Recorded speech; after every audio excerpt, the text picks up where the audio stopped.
On today's podcast, we are talking about what it looks like practically to confess to your spouse things that you never thought you would confess.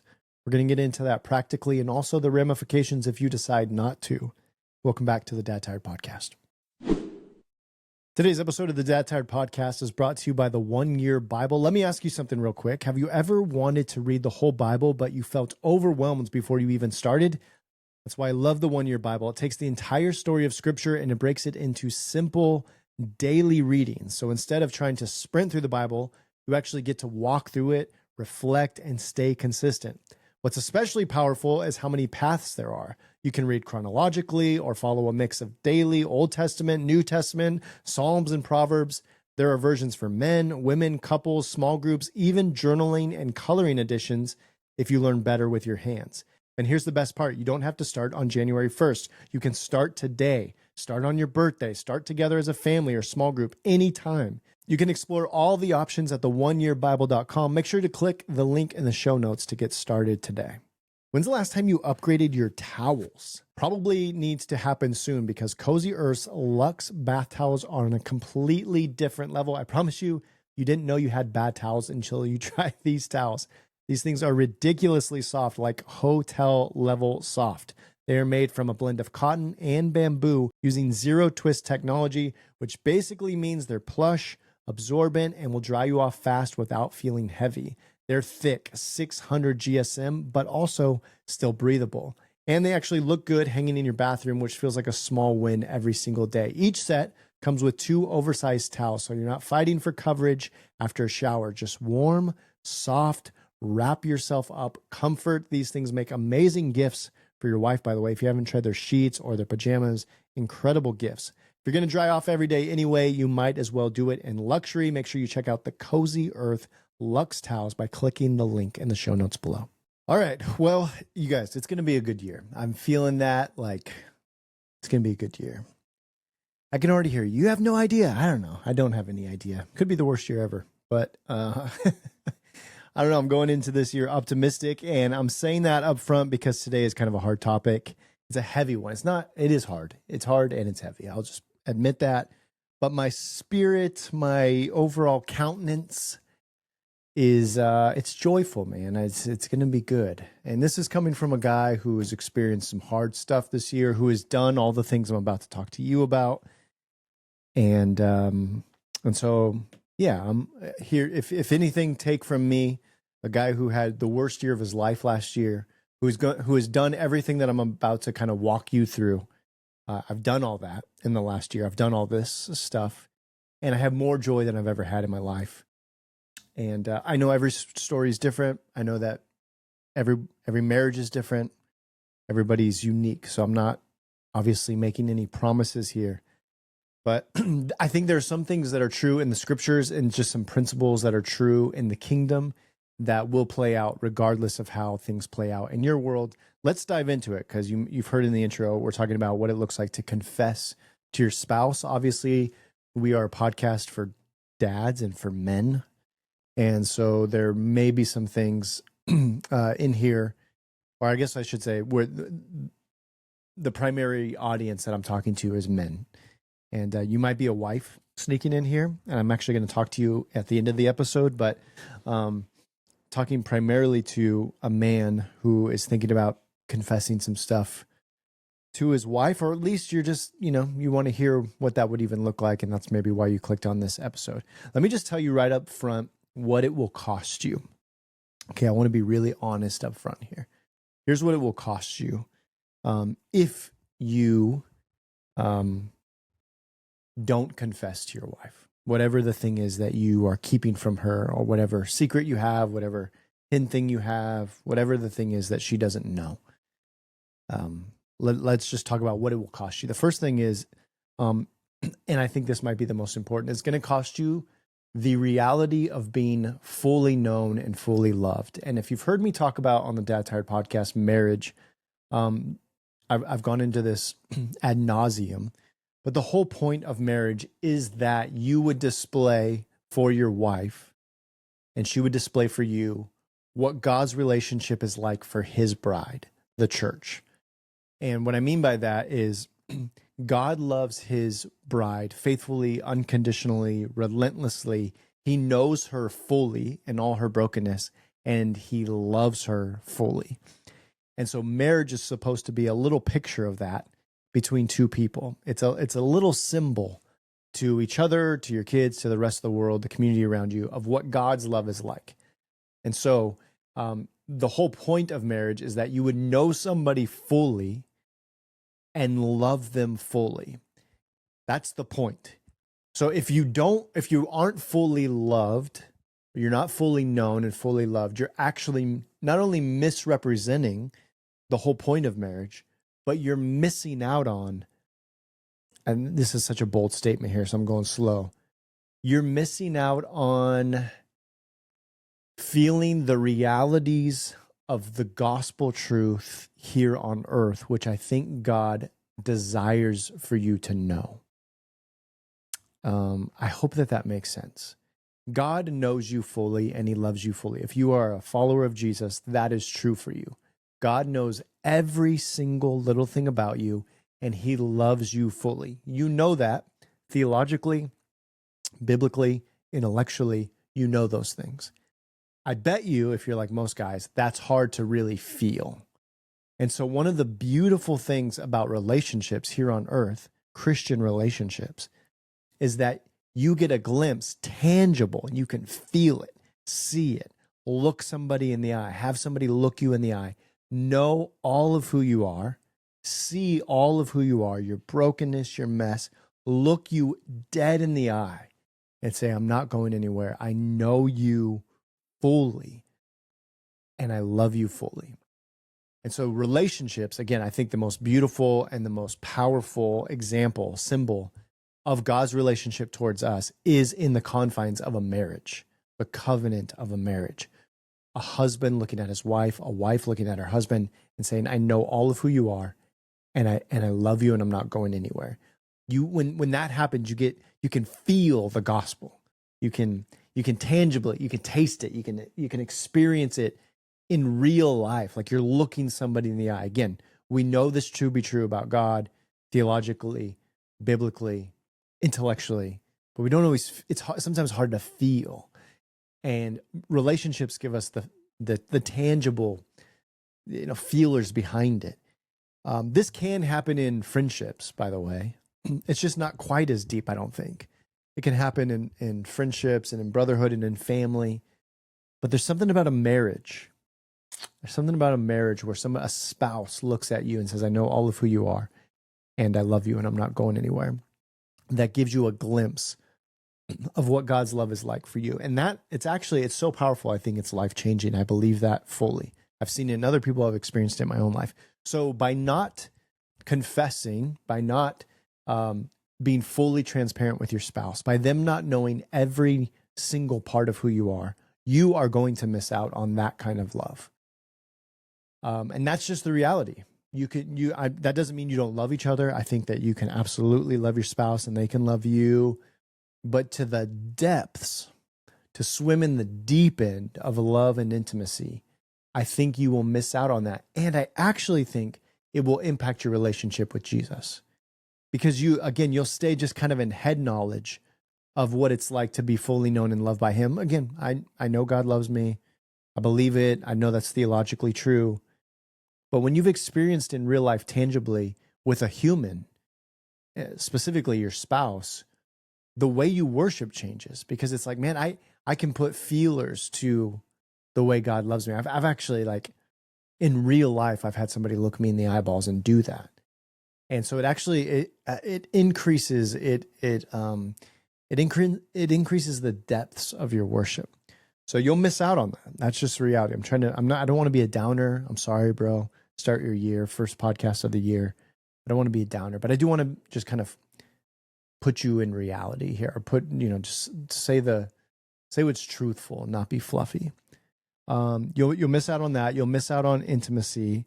You'll miss out on being fully known and fully loved. You'll also miss out on true joy. Because if I know you, like I think I might know you because I'm a dude as well. I'm a broken, sinful man also. I've lived most of my life in hiding and in shame. So if any of that rings true to you, here's what I know to be true. And one thing I've said for the last year, I've kind of repeated this among my friend groups, is even in your greatest moments of joy, you're on vacation, you're in a good spot with your marriage, you're enjoying your kids, you're experiencing something new and fun.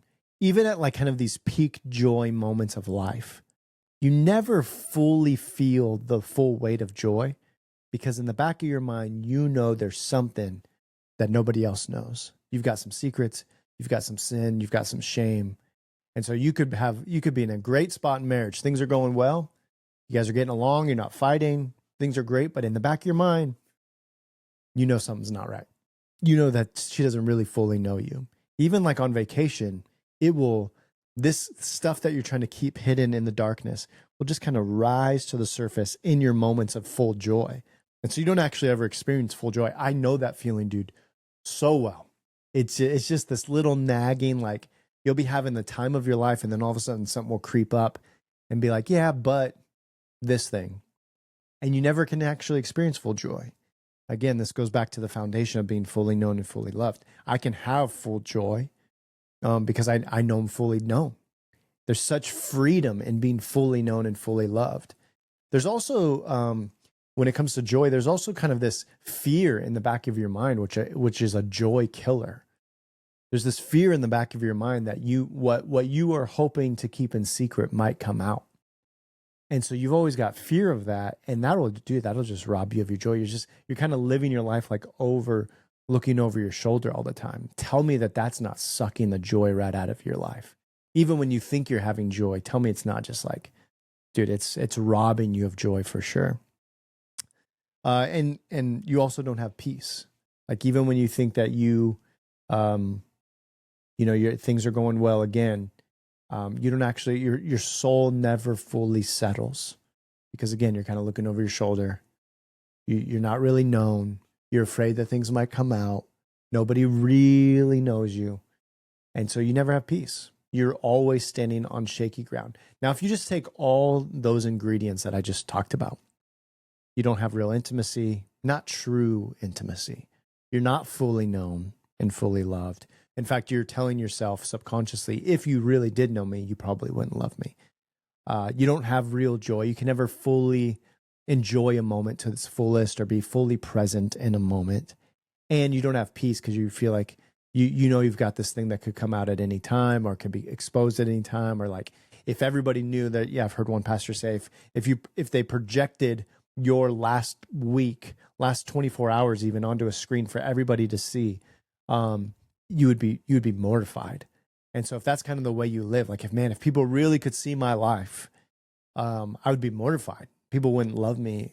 People wouldn't like me. I'd be really embarrassed. Dude, that'll steal your peace. If you combine all of those ingredients, well, you have a guy who's walking around pretty exhausted. His soul is tired. He's grumpy. He's short with his kids. He plays out weird scenarios in his mind about his wife and his marriage and his life. He's fantasizing. He's numbing out. He's escaping. Of course he is, because you have a million things kind of in the stew of just darkness. And of course, the final product, the thing that produces, is not going to be like joy, peace, kindness, goodness, faithfulness, self-control. It's going to be a man who's really tired and grumpy and short-tempered and confused and going through midlife crisis and all that stuff. So that's the cost. And I just want to say that up front. I want to be really honest about that up front. That is the cost. If you listen to this episode and you say, I'm going to take this to my grave, this will cost me too much. I can't actually get this stuff out. I can't confess this stuff. I have to hold on to these secrets. If you decide that that's going to be true. And bro, I just want to say with a lot of grace, I wouldn't blame you, because I know that feeling so well. And even the fact that your heart is probably racing and you feel uncomfortable and everything in you wants to turn this podcast off right now, dude, I know that feeling so well. I am saying this out of deep empathy. I'm not saying this to like bully you or pressure you or act like, I've got something figured out that you don't. That's just none of that, bro. Like I have the deepest, I could get teary-eyed just thinking about it. I just have the deepest empathy for you. I know that feeling so well. But if you decide, if you get done listening to this episode, or you probably hit unsubscribe because you never want to hear this garbage again, that's just going to be the reality for your life. And that life sucks. The bummer part is you can just deny it, and you can say, I don't want that to be true, or I'll just keep numbing out, or I'll go listen to another podcast that will make me laugh and kind of feel fun, and I won't have to address this. There's two realities of that. Number one, is going to keep creeping up. There is no such thing as pushing it down and it going away. It just doesn't do that. Whatever is in darkness will come out in light. That's the crappy part of it. And two, it doesn't matter how much we don't want this to be part of our reality. This is our reality because of our own sin nature. We have got ourselves here. And that's just the reality. And this is part of the narrow road of following Jesus. This is part of that you would gain the whole world and lose your soul. That your marriage would seem good on the outside, you'd have the job, you'd do all the things, and yet your soul would be lost. It would be crushed. That you would never actually experience the kind of life that God had for you, because you wanted to carry this to the grave and you wanted to white knuckle it, and it is killing you. Dude, I think it's killing you down to a cellular level. Like, it's killing your sleep, your joy, your peace. Like, I think that sin is it's killing us down to the cellular level. And I'm not saying that confessing all this stuff fixes all that, because we're still under the curse of sin, and Jesus will redeem it. He's redeeming it, and he will redeem it all. But man, you're carrying a lot more than you have to, for sure. So here's the thing. And I'm going to try to stop apologizing for rambling. I know that I ramble a lot. I guess that's just part of my personality, my ADD. Here's one of my fears. And the reason I'm even talking about this today is I think some of you guys have been listening to the podcast, especially in the last 6 months. And you might feel even right now, you might feel so much guilt and shame, and kind of like that emotion is hitting you so hard right now, that what might happen, and I've actually seen this happen with some of the guys in our Dad Tired community, is you just feel so overwhelmed by this feeling of emotion and guilt or shame that you just kind of, in emotion, go and dump everything. You just dump all your secrets on your wife tonight. And the reason I'm bringing this episode up right now is because I don't want you to actually do that. I don't think that that's helpful. And so you might be super confused right now. Like, Jerrad, I thought you just said, if we don't confess to our wives, we're going to have them, carry around all this stuff that's going to be really hard. That's true. But also there's a right way to confess. And I'm telling you this from my own life and just from other brothers who I've seen walk this path over the last year. Like, I think it's always going to be hard and crappy, but I think there's a better way to do it than some ways. Like, I think you can actually do it in a really hurtful and harmful way. What we don't want to do is just feel all this kind of guilt and shame and just want to take off this heavy backpack that we're carrying and just toss it to our wife. I heard somebody say that one time as part of this recovery healing journey, is they say, it's like you've been carrying around this, 100-pound backpack your whole life, and finally you decided to take it off, which is great. Unfortunately, what a lot of guys are doing is taking that 100-pound backpack off and just handing it to their wife. And now you feel lighter. You feel like you got rid of, you kind of rid yourself of this shame and these secrets, but all you did was pass your backpack onto your wife. And I don't think that that's the most loving thing to do.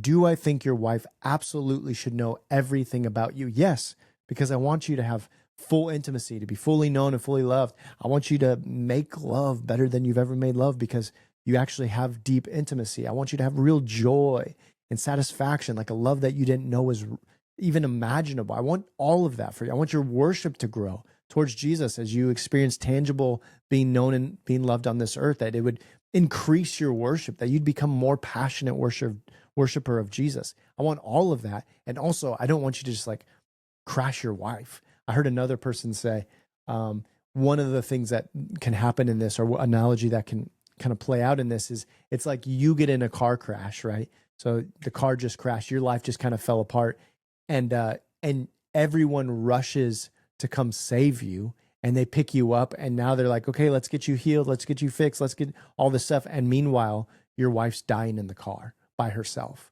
And so what we don't want is just to, put a heavy backpack on our wives for her to carry with no plan, just like blindside her out of nowhere. And we don't want to like have a car crash, our life fall apart, and everyone comes to save you, like you're the victim, and she's left there dying, bleeding out on the road.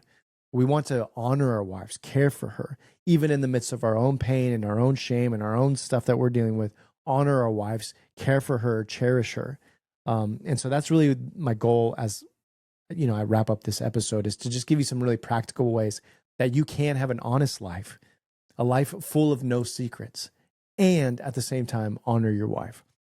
So here's what I do. And I'm just going to get as practical as I can, as if you were my best friend sitting across from me and you came to me and you said, Jerrad, I'm struggling with some stuff. I have some secrets that nobody knows about. I want to live a life of radical honesty. I want to go into 2026 feeling healed, finding healing, leaning into the gospel. And I need help doing that. What would you suggest? If that were you, here's what I would say. Number one, I would say confess to a brother, a counselor, or a pastor first. And for some reason, I don't know what it is, but I've actually seen some guys, they kind of get, again, emotional, and they just go and they'll just, out of their emotion, just dump it on their wife. I don't know if they feel safe with their wife, or they just they talk themselves into it. I've actually seen more guys just kind of spew everything on their wives before they ever talk to a brother about it, or a pastor or a counselor. And I would not recommend that. I would definitely make your first confession to a brother who you know and love, knows and loves you, especially one that is a follower of Jesus and has the same goal as you, or a counselor who can start to develop a plan, or a pastor who can walk you through some stuff biblically, and also develop a game plan, probably point you to some counselors. I do, please. I know that's hard, but it's going to be easy. It's better. It's easier and better to do that, to practice the confession to somebody else other than your wife first. And I'm even intentional about that language, practicing confession, because sometimes what happens when you confess to your wife, you say just enough to her so that you relieve yourself of the guilt, but it's actually not the full truth. And then they call this like trickle truth disclosure, where you just kind of like, well, so let's just say you confess to her that you have an addiction. So that you tell her enough to like get stuff off your chest and you feel good. But then, and she's hit by it, and it's like she just got hit with a baseball bat, and she doesn't know what to do. And she's like, oh my gosh, like this came out of nowhere. I had no idea. What does this mean for our family? Did I even know you? She starts to have all these questions. She's in shock. And then 3 days later, when the shock starts to die down, now she has a million questions, rightly so. And what happens then is she'll start to ask these follow-up questions. Number one, you don't want to answer all those follow-up questions because you were just had this moment of like, I'm going to purge everything right here. And so it's going to be hard for you to go back and have these follow-up questions answered. And number two, you're going to start revealing more information to her, maybe some details that she wants to know about. And now it's like, not only did you slice her 3 days ago, but now you just continue to slice her. And then maybe 4 days later, she's got another question. And 6 days later, she's got another question. And it just turns into this like weeks or months long process of her asking questions. And she just keeps getting hurt over and over and over again. That's honestly what happens a lot, and can be super traumatic, super painful for both you and her, especially her. And so what you want to do when I say practice a confession to a counselor or to a pastor or a friend, is they can do that first, and it's not going to be traumatic for them. You are not wounding them. The offense is not toward them. And so you can share everything, and a good pastor, a good counselor, a good friend will say, okay, man, what else? Let's get it all out. Let's process this. Let's develop a game plan of how you're going to tell your wife, so that you're not just kind of saying enough to rid your conscience, but actually is not the full truth. I'm trying to be as practical as I can for you here. And hopefully this is helpful. There may be 2 guys listening at the end of this. The other thing I would say is get some sobriety under your belt. So if you've dealt with some kind of addiction, alcohol, drugs, pornography, gambling, pills, whatever it is. I know a lot of guys are numbing out in various ways. I just don't want to be naive, dude. I think there's a lot of guys struggling with a lot of stuff. Try to get some sobriety under your belt. And I'm saying this as a step 2. So first you would confess your sin to a brother, a counselor, a pastor. And number 2, then you would start to get some days under your belt. What you don't want to do is tell your wife, like, go home tonight, confess everything to your wife, And then just say, she'll be like, well, when's the last time you did XYZ? And you're like, today. Like I shouldn't laugh at that. That's not funny. But it can definitely pour some salt in the wounds. Again, all of this is going to be hard no matter what, but it might be a little bit easier to swallow if you confess something to your wife and then she asks a follow-up question. Well, like, how long when's the last time? And you say, 3 months ago. I talked to a counselor. I talked to a pastor. I've been meeting with somebody. I haven't done that in 3 months. I know that probably doesn't make everything less painful at all, but I'm already on the plan to healing. That again makes the pill slightly more easy to swallow. I think before you confess to your wife, you need to have some kind of plan. A counselor, most likely, let me tell you, as a guy who's served as a pastor on church staff for decades at times, also as a guy who's just a friend to other brothers, I think the most helpful person, honestly, is probably going to be a counselor. Specifically, I know so many of you guys are dealing with, don't listen to this. If you're listening with kids in the car, just pause it and come back and listen. Don't listen to the rest of this episode with kids around. But I know a lot of you guys might be dealing with sexual addictions, pornography specifically. I mean, I think it's like, it's 90+% of men are dealing with pornography in some shape or form. So I just want to be honest about that and just like kind of say it out loud so you don't feel like you're the one dude dealing with that. And so if that's you, there's specific types of counselors. And so you don't want to necessarily go to a general counselor, a family counselor. What might be helpful for you is what they call a CSAT. And that's going to be a certified sex addiction therapist. And you might hear that word addiction. You're like, bro, that's way too intense. The reality is like, and we've talked about this on the Dad Tired podcast before. If you could have stopped it, why didn't you last year or 2 years ago or 5 years ago or a decade ago or when you were 15? You just got to be honest with yourself that there's a form of addiction happening here. Your brain is addicted to a dopamine hit and a numbing mechanism to numb pain. And so don't get like overly weird or in your head about that title. A CSAT is going to be the most helpful resource. You can actually just go to, I think it's like psychology.com. I could be wrong on that, but like if you just look for a counselor on Google, I think it's psychology.com. And you can filter counselors. I'd find a counselor who is specifically certified, so a CSAT, and then a Christian. Like you can put all those filters in, and then we'll find you one near you, and just do a couple calls with them. A lot of times, insurance will cover some of this. Just do a couple calls and say, "Hey, I'm trying to find healing this year. I want to be a man who's honest. I'm getting ready to share openly with my wife. Can you walk me through a little bit of a plan so that we can have a plan in place before I do this?" Dude, that would be, I'm telling you, that will be so much more helpful. Again, it's not going to make it easier, but it is a little bit better. And it is way better, actually. I would highly, highly recommend that you do that first. This will also help you find resources for your wife ahead of time. Your counselor will say, okay, here's what we're going to do for you. Here's the plan we're going to develop. Here's the plan that we're going to have in place when you confess to your wife these things.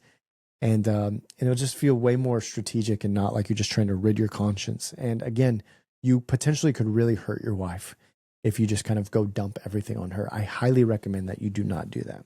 Lastly, I want to say something to you wives who are listening. I know that sometimes we have wives sneak into the show. Our last review on our iTunes review or Apple podcast review was from a wife. Thank you guys, you wives, for listening in. I imagine if you're a wife listening to this, your heart is probably racing, like, especially when you heard me say something like 90+% of men deal with this. You're probably scared. You probably are feeling like, is my husband one of those 90%? Is it possible that he could be one of the less than 10% of guys who aren't struggling with this? What would I say to you if you were my sister? I would say, and I'm just going to speak really honestly to you, like you were my sister, not like with some pastory hat on or some, wannabe counselor or something. Just as a sister, I would say the reality is your husband is probably dealing with something that you don't know about. I know that's really hard to hear. I know you might even think to yourself, well, probably not my husband. And that may be true. I hope it is true. If I were a betting man, I would say that he probably is dealing with something or has dealt with something that you don't know about quietly. And if he hasn't confessed it to you, he's probably really scared too. And if you were my sister, what I would tell you is this is going to feel like, if this comes to light, a personal attack on you. And it's just not. Regardless of who your husband married, this would have still been a problem. You just need to hear that. It is not a you problem. This is a sin nature problem. This is a wound problem. Your husband is dealing with some kind of wound. He most likely learned how to find a tool to numb the wound. You might think, well, my husband's not emotional. He's probably just not emotionally healthy, like most men aren't. Truly, most of us weren't taught how to be emotionally healthy. He doesn't know how to name an emotion and deal with it. And so we were taught just to numb our emotions, to bury them and numb them. And because of that, we've been using this as a medicine. Again, any of those things I named, as a medicine to numb pain, insecurity, inadequacy, childhood trauma, whatever it might be. And I would just tell you as a sister, like, it's not you. Like, he could have literally married anybody. What you'll want to do is start comparing yourself, especially if there's a sexual addiction involved here. You'll want to start comparing yourself. And you just don't let your brain go there. The enemy would love for you to like turn this from his thing and now make it a specifically about you thing and just start whispering lies into your ear. And it's just not about you. I know that's so hard to hear, but it's just truly, this would have happened regardless of who he married. So do not let the enemy start to play a comparison game. If I would have done this, if I would have acted like this, if whatever, don't let your brain go there. This is going to feel incredibly personal. And for most dudes that I know, and I've walked through this with many, many men, it's just not a personal thing. He's not personally trying to offend you. I promise. The reason he is holding this in is because he's scared to death to hurt you, because he probably really, really loves you and he can't figure this thing out. And he knows how much this is going to hurt you. And so it's going to be really hard for you to not take it personal, but I promise you it's most likely not. The other thing I would say to you wives is I would just want you, if you're listening to this by yourself and you don't have a husband who listens to the show, what would it look like for you to just personally start to have the Lord soften your heart, to have the kind of posture to come alongside of your husband to say, I don't want you to have any secrets from me. And I imagine that if you were to confess some of your secrets, it would hurt me. But I don't want my fear of being hurt to stop me from seeing you fully and loving you fully. And I want to be the kind of wife who knows you fully, regardless of how much pain that's going to cause. And I want to represent the gospel well in our marriage. And so as much as this is going to hurt me, I want to be in. I'm not making any promises. And you don't have to make any promises. I don't know all of your husband's secrets, You'll have to work through that with a pastor and counselor, and I highly recommend you do. So don't make any promises, and you don't have to. But you can at least say, I want to know you fully. I don't know the full outcome of that, but I want to know you fully, and I want to, by God's grace, help you become the man that God is calling you to be. That would be my recommendation to you. I know that, man, even as I say that, I can't imagine the fear and the pain that you're feeling there. All right, brothers. I'd kind of, just dumped a really heavy topic on you. I hope that me just kind of spewing all this out didn't feel like I was being lighthearted about this. The reality is, bro, like, I just have to be truthful here. I have seen wives walk out. I've seen men confess. Usually, though, I will say it's a man that's just trying to rid his conscience. He just kind of dumps everything on his wife with no game plan, no sobriety under his belt, no counselors involved. He just kind of dumps everything, and then the wife bails because the pain is too much for her to handle, understandably. And so I've seen that happen. I just want to be honest about that. I guess the thing that just comes back to is like, you gain the whole world, but you lose your soul. You can say, I'm not going to take that risk. And you'll go another 10, 20, 30, 40, 50 years of marriage and try to hang on to this thing, and it will kill your joy. It will stunt you from being the father and man, certainly the husband God's called you to be. It will rob you of so many things. And so you just have to weigh that risk. I know this is hard, dude. I feel convicted even right now as I'm saying this. I'm like, I'm acting like I don't want to seem at all like I'm just being lighthearted about this, because this is like literally like the heaviest stuff. So I'm sorry if I came across any way like this is kind of jovial or lighthearted. It's not. This is the heaviest stuff. And this is why I can't just say it enough. Like, please go to a counselor or pastor first. Make one call to a CSAT and just say, here, I want to be an honest man. I want to confess. Help me do that well. Before you just dump it on your wife. But I love you guys. Kind of a weird transition here. I'm going to pray for you actually before we go off. So don't leave yet. But tomorrow I'm starting a brand new segment on the Dad Tired podcast. Something I'm going to try. It's a big commitment, so I don't know if I can commit to doing this, the rest of the year. I'm going to try. But I'm going to do a new segment here this week called, and then hopefully in the following weeks, called Dad Tired Daily. And the whole goal is like 5 minutes-ish a day where you would just jump on and you would try to find a little bit of healing for your soul. None of us feel like we have the time to unpack all of our childhood wounds. But at least you could take 5 minutes every day and just kind of get your mind right with the Lord so that you can show up, maybe fully present and a little bit more healed for your family and for yourself. So we're going to try that starting tomorrow. So if you're not subscribed, make sure you subscribe. And then just please, I'm asking for your feedback. Like if it's helpful, I'll keep doing it. If you're like, dude, this is too much, don't do this, it's not helpful, please tell me so that I'm not like losing sleep over it or, just grinding myself down when it's not actually helpful. I really would value your impact or your input on it. Let me pray for you guys because I know this is a heavy topic. Jesus, God, I just can imagine the heart rates that have crept above normal during this podcast episode. The men and even some women who are really scared.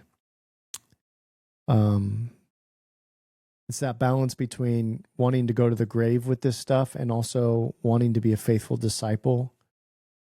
The verse in the scriptures that said everything that's done in darkness will be brought to light. That's terrifying. It's also an invitation to freedom. God, I guess my prayer right now is that, Holy Spirit, would you just comfort hearts right now? Would you give courage to my brothers and sisters who are listening who feel really, really scared right now? Would you give them courage in the moment? Would you give them peace, Holy Spirit? Give them such deep peace right now that, Lord, if everything around them crashed and failed, even their marriage, their families, that you would be faithful, that you would stick with them. Lord, anything I've said here that is not helpful, Lord, would you just take it out of their consciousness? Would you just let it pass through one ear and out the other? I don't want to be hurtful or unhelpful. I want to honor you and honor what I think it means to be a follower of you. So Lord, help just clean up anything that was muddy or confusing or even hurtful or harmful that I said. Give peace and wisdom. Lord, for anyone that is feeling this and just needs to go talk to somebody, I pray that the first person that they talk to would be a person full of wisdom and would point them in the right direction. And that this right now, even just this podcast, would be the first step to deep, deep healing for them and potentially their marriage. That they would look back a year from now and be like, man, God, I did not think I could go through that. And here I am finding so much joy in my life, so much deeper relationship with you, and so much more intimate of a marriage. I really, really want that, Lord. So I'm begging you for that. It's in your name we pray. Amen. All right, brothers and sisters. I love you guys a ton, and hopefully we'll see you tomorrow.